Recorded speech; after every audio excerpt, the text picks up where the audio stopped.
예수님을 구주로 믿고 믿음으로 살아가는 사람들을 그리스도인이라 이렇게 부르죠. 온전한 그리스도인이 되려면은 두 가지 면에서 균형을 잘 갖춰야 됩니다. 그 한 가지는 교리입니다. 우리가 믿는 예수님이 누군가, 구원은 어떻게 이루어지는가 라고 하는 이런 교리. 또 하나는 생활입니다. 그리스도인으로서의 삶을 살아내는 그런 삶의 실천입니다.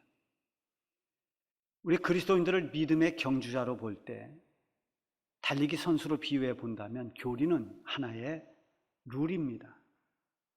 선수가 반드시 지켜야 할 길이죠. 아무리 빨리 달리는 사람이라 하더라도 라인을 벗어나서 룰을 지키지 않으면 그건 소용이 없습니다. 다른 사람보다 엄청난 속도로 달려간다 하더라도 다른 길로 간다든지 엉뚱한 목표로 달려가면 그것은 무효인 것입니다. 하나님께서는 천국을 향해 가는 성도들에게 많은 은혜를 베풀어 주시는데 그 은혜가 되려면은 룰을 지켜야 됩니다. 그 범위 안에 있어야 됩니다. 그것이 바로 교리인 동시에 또 복음이기도 합니다. 예수님을 구주로 믿고 영접할 때 누구든지 믿음으로 말미암아서 구원을 받는다. 죄사함과 구원을 받는다라고 하는 아주 이 기본적인 교리, 복음이기도 하죠.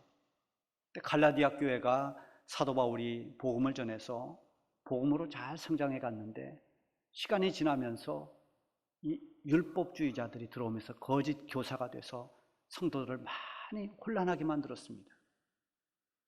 그래서 그들이 점점 엉뚱한 길로 미혹을 당했습니다.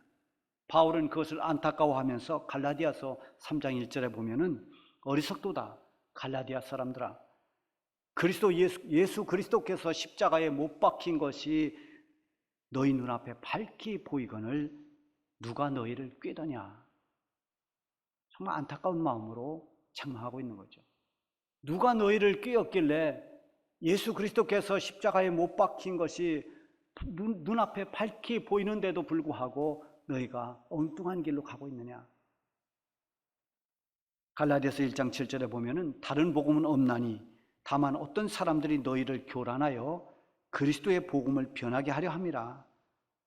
그리스도 예수님으로 말미암은 구원, 이것 외에는 어디에도 구원의 길이 없다. 이게 복음입니다. 다른 복음은 없다고 했습니다.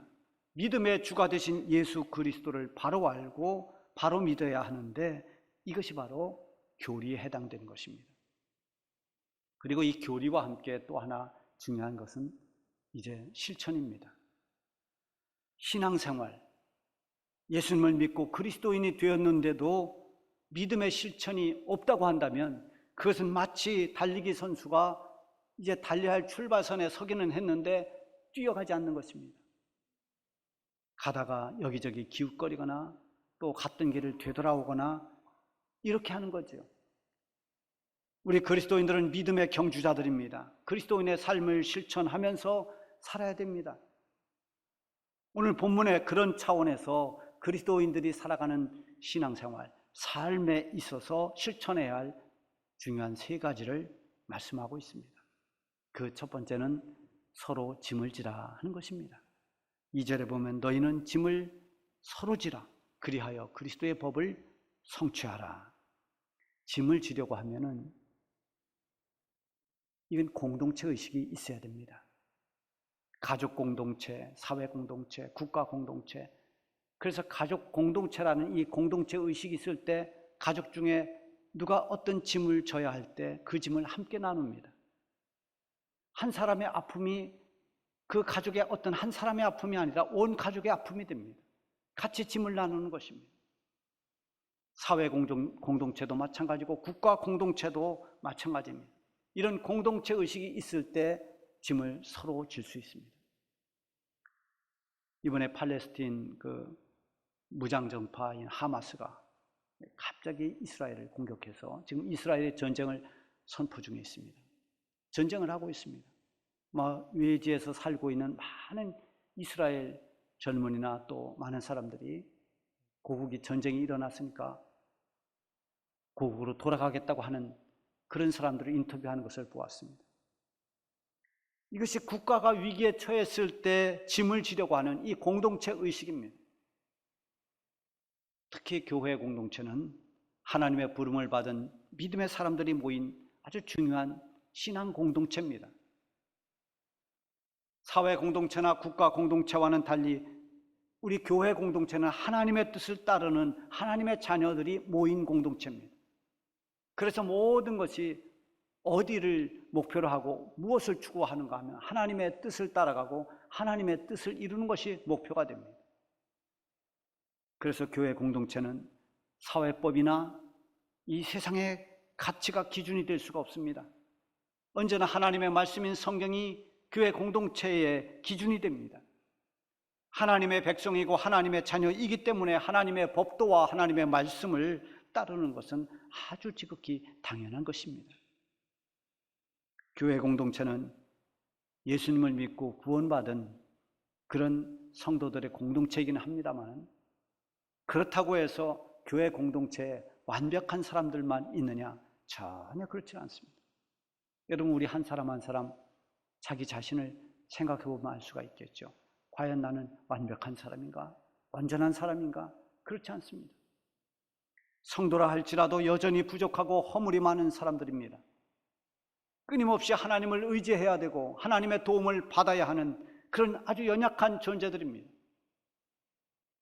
때로는 그래서 실수하기도 하고 넘어지기도 하고 흔들리기도 합니다. 그래서 우리는 끊임없이 믿음의 선한 싸움을 싸울 필요가 있습니다. 그래서 회개가 있어야 되고 또 용서가 필요한 것입니다. 누구라도 나는 예외라고 그렇게 생각할 수 있는 사람이 없습니다. 나는 온전하다. 나는 그렇지 않다. 그리고 이렇게 잘못한 사람, 실수한 사람, 이런 사람들을 정죄하는, 비난하는 그런 사람을 향해서 예수님은 남을 비판하지 말라고 말씀하십니다. 그리고 내 눈 속에 있는 들보를 깨달으라고 예수님이 말씀해 주셨습니다. 공동체 안에서 일어나는 여러 가지 문제는 그 공동체 의식을 가지고 있을 때 그 문제를 풀어가려고 합니다.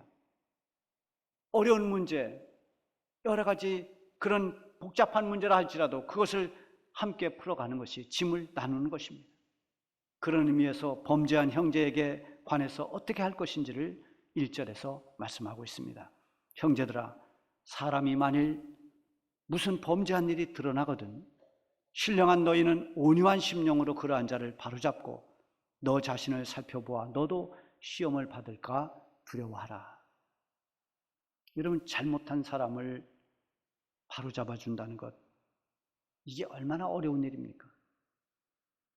근데 이렇게 잘못한 사람을 잡아주되 비난하거나 아니면 정죄하는 그런 자세가 아니라 온유한 심령으로 그러한 사람을 바로잡으라고 말씀합니다. 그래서 사람을 바로잡아 줄 때, 권면할 때, 때로는 정말 선한 충고를 할 때 기도를 많이 해야 됩니다.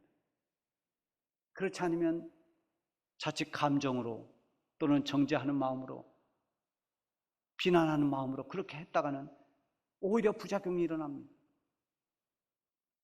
주님, 저에게 온유한 심령을 주십시오. 주님의 마음을 저에게 허락해 주십시오. 주님의 마음으로 권면하게 해 주십시오. 이렇게 기도하고 권면하고 바로잡아 줘야 됩니다. 이렇게 주님의 마음으로 권면하고 잡아주는 것이 과오로 인해서 고통받는 이와 짐을 나누는 것입니다. 이럴 때 나는 의로운 사람이고 저 사람은 죄를 범한 사람이다, 이런 태도로 접근하면 그 교만한 태도로 인해서 상대방을 잡아줄 수도 없고 오히려 어느 땐가는 자기 자신도 넘어질 수 있습니다. 그래서 너 자신을 살펴 너도 시험에 받을까 두려워하라고 경고하는 것입니다. 3절에도 보면 만일 누가 아무것도 되지 못하고 된 줄로 생각하면 스스로 속입니다. 나는 이만하면 됐다라고 생각하는 자만심, 교만, 그것은 자기 자신을 스스로 속이는 것이라 말씀하고 있습니다. 그러므로 서로 짐을 지려면 나 자신도 살피면서 내가 해야 할 일을 책임 있게 감당해야 됩니다. 내가 져야 할 짐을 내가 잘 질 수 있어야 됩니다. 5절에 보면 각각 자기의 짐을 지라고 한 것도 그런 의미입니다. 서로 짐을 지는 것은 이런 문제뿐만이 아니라 우리 교회 공동체가 짊어지고 가야 할 많은 여러 가지 많은 짐들이 다 포함되어 있습니다. 수많은 봉사의 짐들이 있습니다.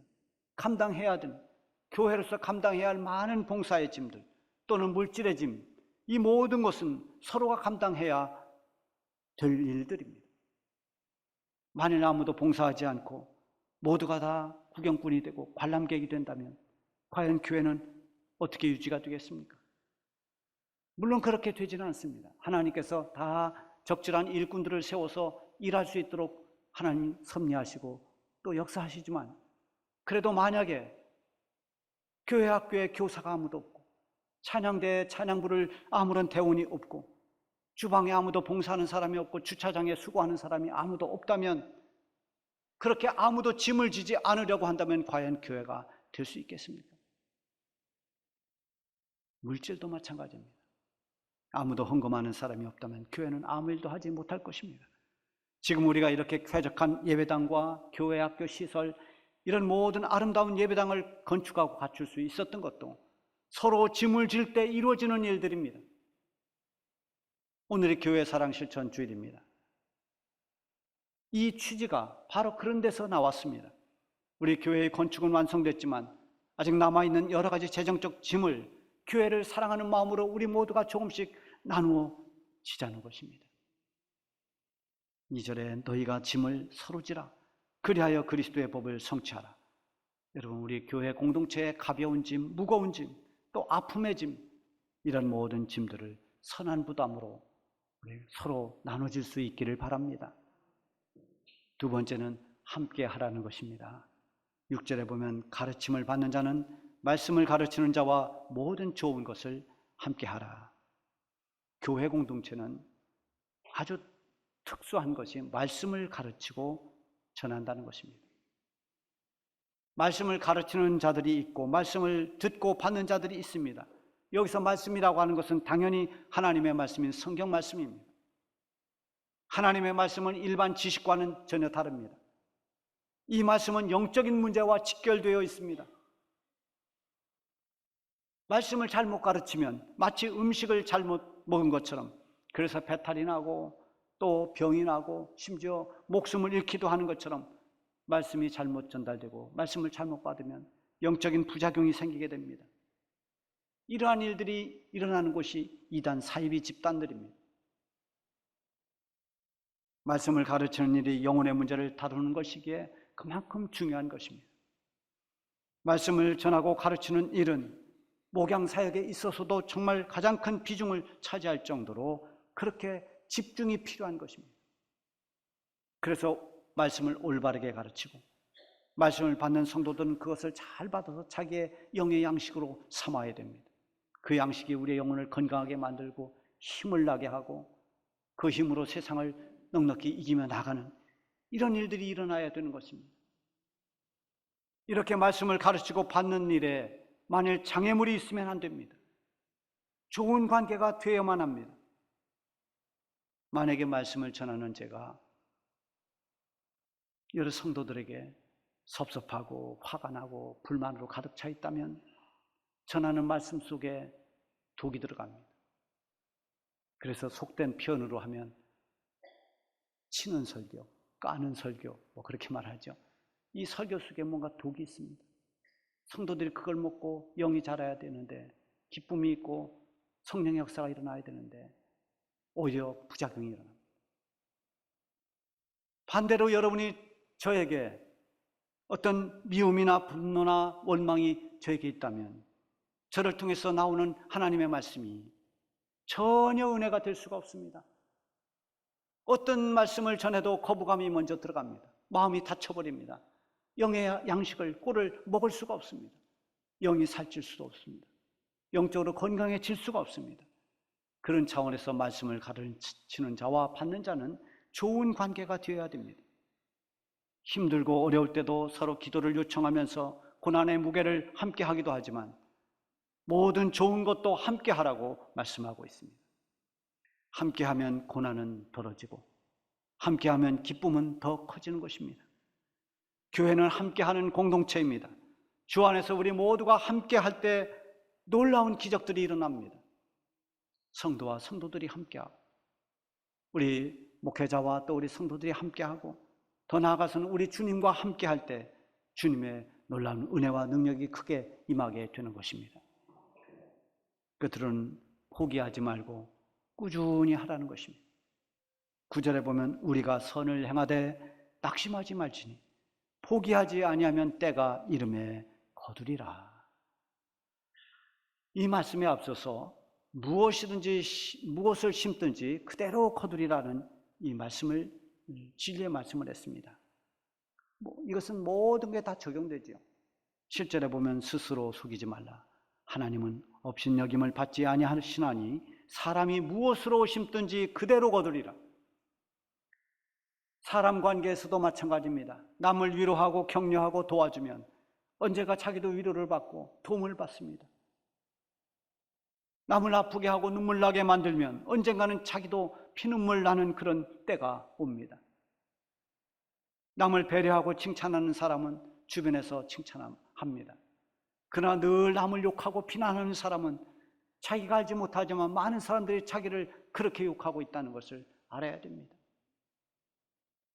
이렇게 일반적으로도 심는 대로 거두는 법칙이 적용되지만 오늘 본문에서는 육을 위해서 심느냐 성령을 위해서 심느냐 하는 것을 말씀하고 있습니다.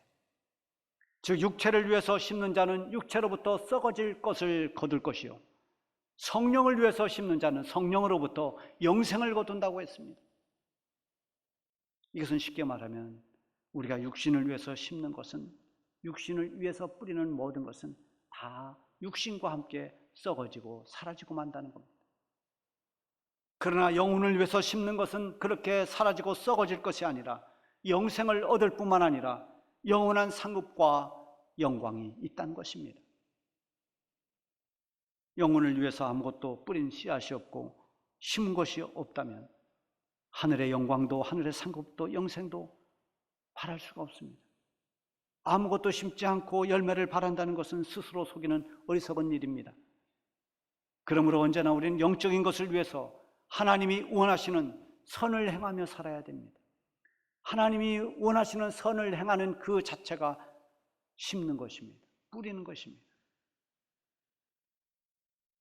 그런데 이 영적인 것을 심는 일은 세상의 기준에서 본다면 아무 이득이 없는 아주 어리석은 일처럼 보입니다. 여러분이 이렇게 쉬는 주일날 예배당에 예배 드리러 가는 여러분들의 모습을 세상의 기준에서는 이해할 수가 없습니다. 참 바보처럼 보입니다. 어리석어 보입니다. 시간을 허비하는 사람처럼 보입니다. 교회에서 그렇게 봉사하고 헌신하면 떡이 나오냐 돈이 나오냐 그래서 그렇게 비아냥거립니다. 가끔 떡은 나옵니다. 그것뿐이겠습니까? 하나님의 선한 일을 하다 보면 여러 가지 시험도 옵니다. 그러니까 교회 밖의 사람들에게 불편한 소리를 안 들으려고 합니다. 교회 안에 성도들과는 조금 더 부딪히지 않으려고 어쩔 수 없이 믿음의 선한 일을 꺼리거나 회피하게 됩니다. 그런가 하면 선한 일에는 당장 열매가 보이질 않습니다. 수고와 희생이 요구됩니다. 그러니까 때로는 지칩니다. 낙심하고 포기하기도 합니다. 9절에 보면 우리가 선을 행하되 낙심하지 말지니 포기하지 아니하면 때가 이름에 거두리라. 심는 대로 거두는 법칙은 우리는 영적인 추수 법칙으로 보아야 됩니다. 무엇을 심느냐에 따라서 거두는 것이 결정됩니다. 육체를 위해서만 살았느냐 영혼을 위해 살았느냐 그 열매를 보면 무엇을 심었는지 알게 됩니다. 또한 심고 뿌렸다고 금방 좋은 열매를 거둘 수는 없습니다. 때를 기다려야 됩니다. 이 기다리는 것이 믿음입니다. 파종할 때부터 열매를 거둘 때까지는 정말 인내가 필요합니다. 싹이 날 때를 기다려야 됩니다. 잘 자라기를 기다려야 됩니다. 그리고 그것이 열매가 될 때까지 기다리는 시간이 필요합니다. 그러는 동안에 가뭄이 올 수도 있고 홍수가 날 수도 있습니다. 엄청난 태풍이 불어오기도 합니다. 그래도 낙심하지 말고 견뎌내야 됩니다. 열매를 거둘 때까지 꾸준히 물도 주고 잡초도 제거하고 지지대를 세우고 해야 할 일들을 꾸준히 해야 가을에 열매를 거두는 것처럼 우리도 마찬가지입니다. 하나님의 선한 일에 포기하지 말고 꾸준히 우리의 해야 할 일들을 감당하면 어느 순간에 우리에게 아름다운 열매가 주어지는 것입니다.